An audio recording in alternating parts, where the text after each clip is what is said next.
Good morning students, welcome back in Hindi class.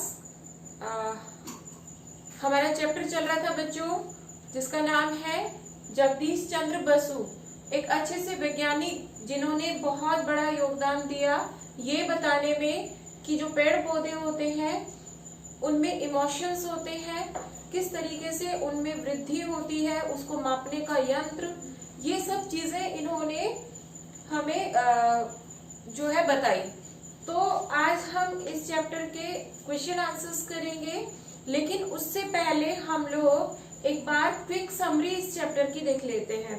तो main चीजें discuss कर लेते हैं कि हमने पढ़ा था कि इनका नाम जो है जगदीश चंद्र बसु था और इनका जन्म जो है वो 30 नवंबर 1858 में ढाका जो बांग्लादेश में है उसके फरीदपुर नामक जगह पर हुआ था। इन्होंने अपनी प्रारंभिक शिक्षा जो है वो अपने ही वहीं पर फरीदपुर में ही गांव में ही इन्होंने प्राप्त की। उसके बाद बड़े जब ये 9 इयर्स के हुए तो फिर ये कोलकाता चले गए, वहां इन्होंने अपनी आगे की पढ़ाई की। इनके अगर बात करें फैमिली की तो इनके जो पिता थे उनका नाम था भगवान चंद्र बसु और माता जो थी उनका नाम था सुंदरी बसु, सुंदरी बामा बसु। ठीक है, तो ये इनके फैमिली बैकग्राउंड हो गया। और ये जब पढ़ने जब छोटे थे अपने गांव के स्कूल में जाते थे, तभी से इनकी जो रुचि है, इनका जो इंटरेस्ट है वो पेड़ पौधों की तरफ हो गया। पेड़ पौधे इन्हें बड़े अच्छे लगते थे, उनके बारे में इन्हें नॉलेज प्राप्त करना बड़ा अच्छा लगता था और इसलिए ये अपने फ्रेंड्स जो सर्कल था उसमें जब भी कभी बातें करते तो बातें भी जो है ये किसकी करते, बातें भी ये पेड़ पौधों की ही करते। धीरे धीरे बड़े हुए कोलकाता में चले गए। कोलकाता जाने के बाद भी इनका इंटरेस्ट कम नहीं हुआ और ये उसी तरीके से पेड़ पौधों से ही जुड़े रहे। ठीक है, उसके बाद इन्होंने पेड़ उगाते और पेड़ों को उखाड़कर उनके बारे में ये जानकारियां जुटाते और इसी क्रम में उन्होंने 2 यंत्र जो है उनका निर्माण किया। उन 2 यंत्रों में एक तो था क्रेस्पोग्राफ, जिसमें पेड़ पौधों की लंबाई कैसे बढ़ती है उसके बारे में इन्होंने पता लगाने का तरीका ढूंढा। तो 2 यंत्र इन्होंने बनाए, पहला क्रेस्पोग्राफ और दूसरा था रेजोनेंस रिकॉर्डर। उस रेजोनेंस रिकॉर्डर से इन्होंने ये पता लगाया कि जो पेड़ पौधे होते हैं उनके अंदर इमोशंस होते हैं। इमोशंस मीन्स पेड़ पौधे सुख में सुखी होते हैं, उन्हें दुख भी होता है, उन्हें दर्द भी होता है, दर्द होता है तो वो कांपते हैं। इस तरह की बातें उन्होंने बकायदा एक पर्दे पर टीवी की तरह, जैसे टीवी पर चीजें चलती हैं उस तरीके से इन्होंने शो करके दिखाई। ठीक है, और इनकी ये दिली तमन्ना थी, ये इच्छा थी इनकी कि हमारे देश में इस तरह के जो वैज्ञानिक संस्थाएं हैं वो खुले, ताकि हमारे देश के जो बच्चे हैं उन्हें इस तरह की शिक्षा प्राप्त करने के लिए विदेश नहीं जाना पड़े। जैसे अभी होता है ना कि बच्चे किसी को डॉक्टरी करनी है तो विदेश चला गया, कोई लंदन चला गया, कोई अमेरिका चला गया, कोई कहीं चला गया। तो इनकी ये इच्छा थी कि हमारे देश में इतने अच्छे इंस्टीट्यूशंस हो, इतनी अच्छी संस्थाएं यहाँ पर बने कि हमारे देश के जो बच्चे हैं उन्हें दूसरे देश में जाकर शिक्षा नहीं प्राप्त करनी पड़े, वो सब चीजें इन्हें यहीं पर मिल जाए। ये इनकी हार्दिक इच्छा थी। इस महान वैज्ञानिक की मृत्यु की अगर बात करें तो 23 नवंबर 1937 में इनकी मृत्यु हो गई। ठीक है, तो ये कुछ इनके बारे में जनरल इंफॉर्मेशन थी जिनको आपको याद रखना है। चैप्टर पढ़ाते वक्त भी मैंने आपको बताया था कि आपको इनको एज अ समरी इस चैप्टर की याद करना है। और अब हम शुरू करते हैं आज के क्वेश्चन आंसर्स। सबसे पहले इस चैप्टर के हार्डवर्ड्स देख लेते हैं और हार्डवर्ड्स में हम देखते हैं कि कौन कौन से वर्ड जो है वो आए हैं। पहला है सर्वप्रथम। सर्वप्रथम, सर्वप्रथम का अर्थ होता है सबसे पहले, ठीक है। उसके बाद है प्रारंभिक। प्रारंभिक मतलब शुरू शुरू की, स्टार्टिंग की जो होती है वो होती है प्रारंभिक। उसके बाद है चिंतन। चिंतन का मतलब होता है सोच विचार, मतलब किसी चीज के बारे में अपने मन में सोचते रहना, वो होता है चिंतन। उसके बाद है यंत्र। यंत्र का मतलब होता है औजार, उपकरण, ठीक है। उसके बाद है वृद्धि। वृद्धि का मतलब होता है बढ़ना। जैसे आप लोग जब क्लास 3rd में थे तो आपकी हाइट थोड़ी कम थी, अब आप 4th में आ गए हैं तो उसमें वृद्धि हो गई है, आप बड़े हो गए हैं, ठीक है। इस तरह से वृद्धि का मतलब होता है बढ़ने की जो प्रक्रिया होती है। उसके बाद है विद्युत। विद्युत का मतलब होता है इलेक्ट्रिसिटी यानी बिजली। उसके बाद निर्जीव। निर्जीव जिसमें जीवन ना हो, अर्थात जो मरा हुआ हो, जिसमें जान नहीं हो या जो सजीव नहीं हो। उसके बाद उपाधि। एक और इसमें आया था कि इन्होंने जब बहुत अच्छा काम किया था तो इनको अंग्रेजों के द्वारा उपाधि दी गई थी। उपाधि थी सर की उपाधि। तो जब कोई अच्छा काम करता था तो उसे उसकी काम से खुश होकर उसको उपाधि दी जाती थी, तो इन्हें भी सर की उपाधि दी गई थी। उपाधि का मतलब होता है टाइटल या कहीं की पदवी, ठीक है। उसके बाद है सदा। सदा मतलब हमेशा। और उसके बाद है असंभव। ऐसा काम जो कोई नहीं कर पाए, जो मुमकिन ना हो या जो हो ना सके, वो होता है असंभव। तो ये थे इस चैप्टर के वर्ड मीनिंग। ये आपको अपनी नोटबुक में राइट करने हैं। चलिए अब बात करते हैं इस चैप्टर के क्वेश्चन आंसर्स की। सबसे पहले हम देखेंगे मौखिक प्रश्न उत्तर। मौखिक प्रश्न उत्तर में पहला है, राहुल ने जब पौधे को छुआ तब क्या हुआ। आपने चैप्टर के स्टार्टिंग में ही पढ़ा था कि राहुल अपनी माँ को आवाज लगाता हुआ कहता है कि माँ आकर देखो, इस पौधे को जब मैं छूता हूँ तो ये मुरझा जाता है और थोड़ी देर बाद वापस वैसा ही हो जाता है। तो इसका मतलब जब राहुल ने उस पौधे को छुआ तो उसमें क्या प्रतिक्रिया हुई, वो मुरझा गया। मैंने बताया था आपको, एक पौधा होता है जिसे हम छुई मुई का पौधा कहते हैं, या इंग्लिश में उसी को हम मिमोसा कहते हैं। और इसको छूने से इसकी पंखुड़ियां जो है वो बंद हो जाती हैं और थोड़ी देर बाद जब उसे लगता है कि आसपास कोई नहीं है तो वो पंखुड़ियां जो है वापस उसकी खुल जाती है। तो ये भी छुई मुई का पौधा था जिसे राहुल टच कर रहा था। तो क्वेश्चन पूछा, जब राहुल ने पौधे को छुआ तब क्या हुआ, तो आंसर हो जाएगा पौधा मुरझा गया। पहले हेडिंग आप लिखेंगे, जब आप क्वेश्चन आंसर्स लिखेंगे तो पहले लिखेंगे मौखिक प्रश्न उत्तर, उससे पहले शब्दार्थ करने हैं आपको, ठीक है। तो मौखिक प्रश्न उत्तर में पहला जो उत्तर हो जाएगा वो हो जाएगा पौधा मुरझा गया।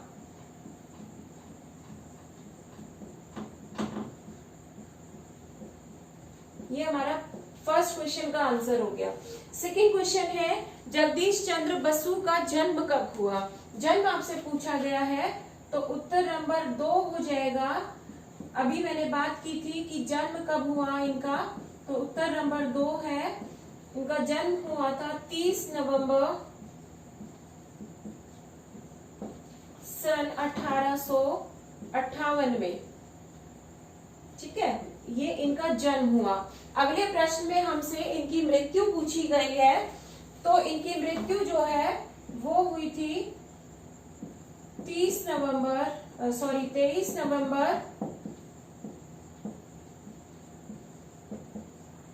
और सन की बात करें तो सन हो जाएगा 1937 में।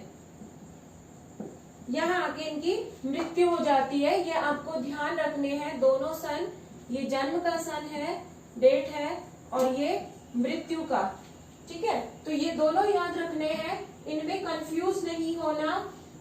जन्म में 30 नवंबर है, मृत्यु में 23 नवंबर है, ठीक है। ये मृत्यु है यहाँ पर।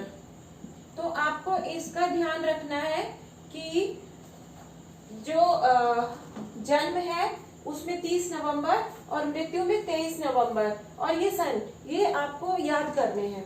उसके बाद बात करते हैं अब हम लिखित प्रश्नों के बारे में। तो लिखित प्रश्न उत्तर में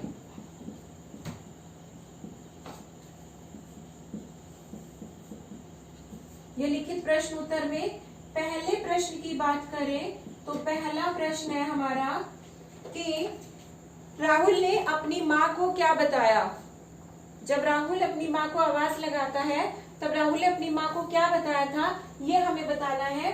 तो राहुल ने बताया था कि माँ इस पौधे को देखो, मैं जब इस पौधे को छूता हूँ तो ये मुरझा जाता है और थोड़ी देर में वापस अपने उस ओरिजिनल रूप में आ जाता है, ये उन्होंने बताया। तो इसमें आंसर हो जाएगा हमारा कि राहुल ने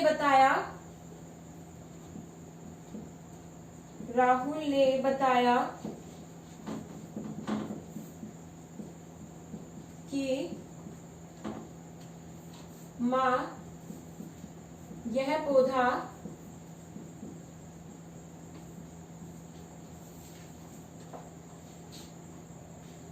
छूते ही मुरझा जाता है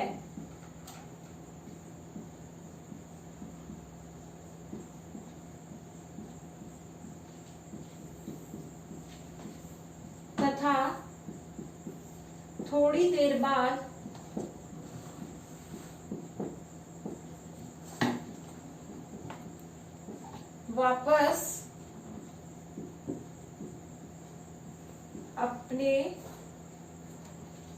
वापस पहले जैसा हो जाता है।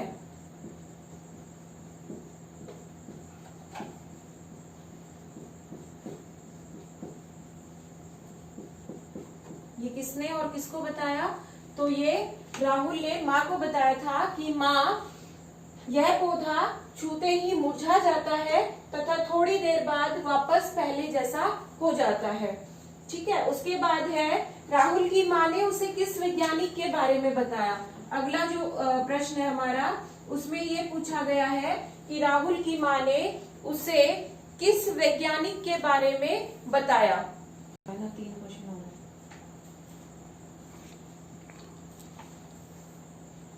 क्वेश्चन थर्ड था हमारा कि पाठशाला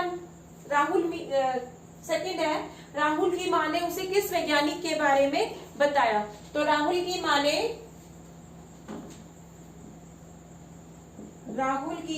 ने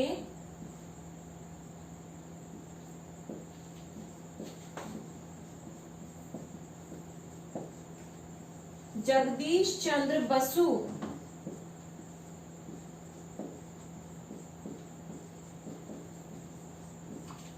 नामक वैज्ञानिक के बारे में बताया।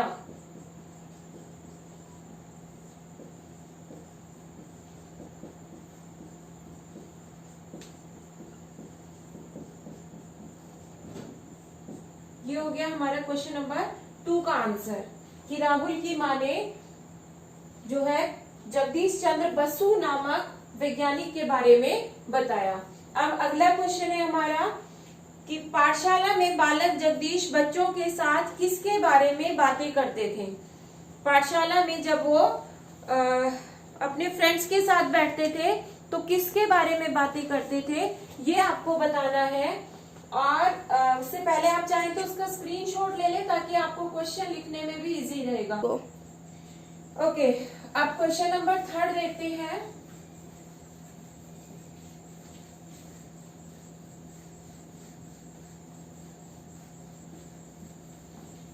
क्वेश्चन नंबर 3 में पूछा गया कि पाठशाला में बालक जगदीश बच्चों के साथ किसके बारे में बातें करते थे। तो सिंपल अभी हमने बात की थी कि पाठशाला में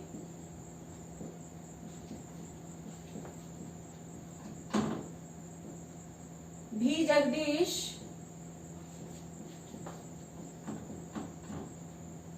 पेड़ पौधों के बारे में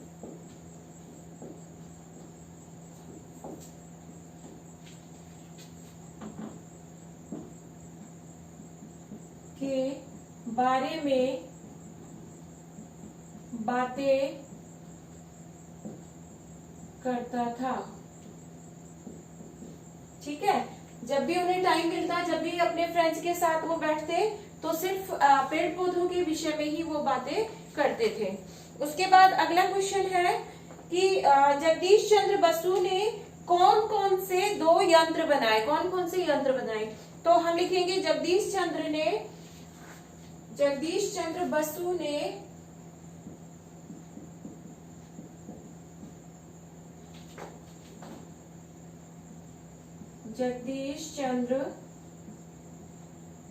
बसु ने क्रेस्कोग्राफ,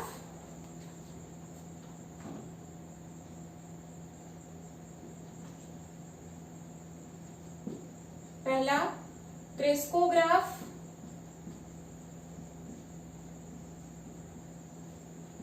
तथा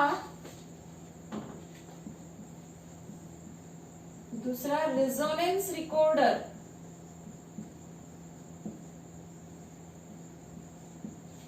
रेजोनेंस रिकॉर्डर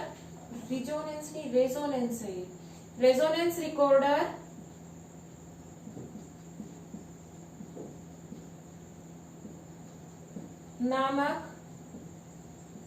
2 यंत्र बनाए।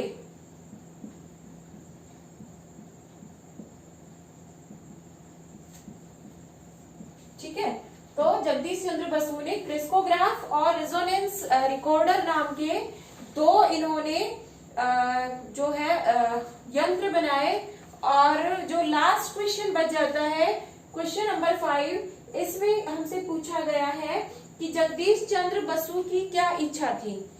तो जैसा कि मैंने अभी बताया था कि इनकी दिली इच्छा थी, इनकी तमन्ना थी कि हमारे भारतवर्ष में ही विज्ञान से संबंधित संस्थाएं खोली जाएं ताकि हमारे देश के विद्यार्थियों को विदेश पढ़ने के लिए जाना नहीं पड़े। तो यही इनकी इच्छा थी। तो उसमें हम लिखेंगे कि जगदीश चंद्र बसु चाहते थे कि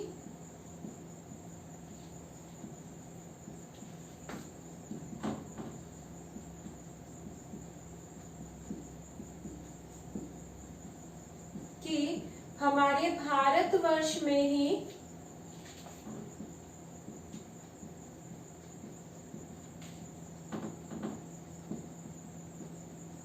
विज्ञान की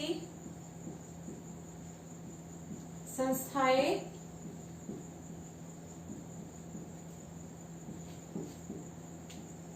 खोली जाएं ताकि विद्यार्थियों को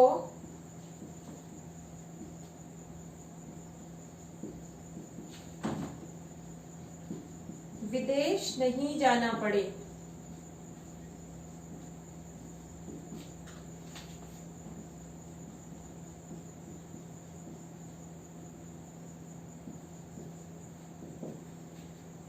तो ये थे हमारे क्वेश्चन आंसर्स। थर्ड क्वेश्चन था कि जगदीश चंद्र पाठशाला में भी किस विषय में बातें करते रहते थे। तो पाठशाला में भी जगदीश जो है वो पेड़ पौधों के बारे में बातें करते थे। फिर जगदीश चंद्र बसु ने कौन से उपकरण बनाए या यंत्र बनाए? तो जगदीश चंद्र बसु ने क्रेस्कोग्राफ और रेजोनेंस रिकॉर्डर नाम के 2 यंत्र बनाए। उसके बाद है कि वो क्या चाहते थे, उनकी क्या इच्छा थी? तो जगदीश चंद्र बसु चाहते थे कि हमारे भारतवर्ष में ही विज्ञान की संस्थाएं खोली जाए ताकि हमारे देश के विद्यार्थियों को दूसरे देश में यानी विदेश में जाकर पढ़ाई ना करनी पड़े। ये उनकी इच्छा थी। तो इस तरीके से हमारे जो चैप्टर के मौखिक लिखित क्वेश्चन आंसर्स हैं वो बच्चों कंप्लीट हो चुके हैं। अगली जब क्लास होगी उसमें हम इस पाठ की एक्सरसाइज करेंगे। ठीक है, आज आपकी जो है ऑनलाइन क्लास भी होगी। उस ऑनलाइन क्लास में इस चैप्टर को दोबारा पढ़ाया जाएगा।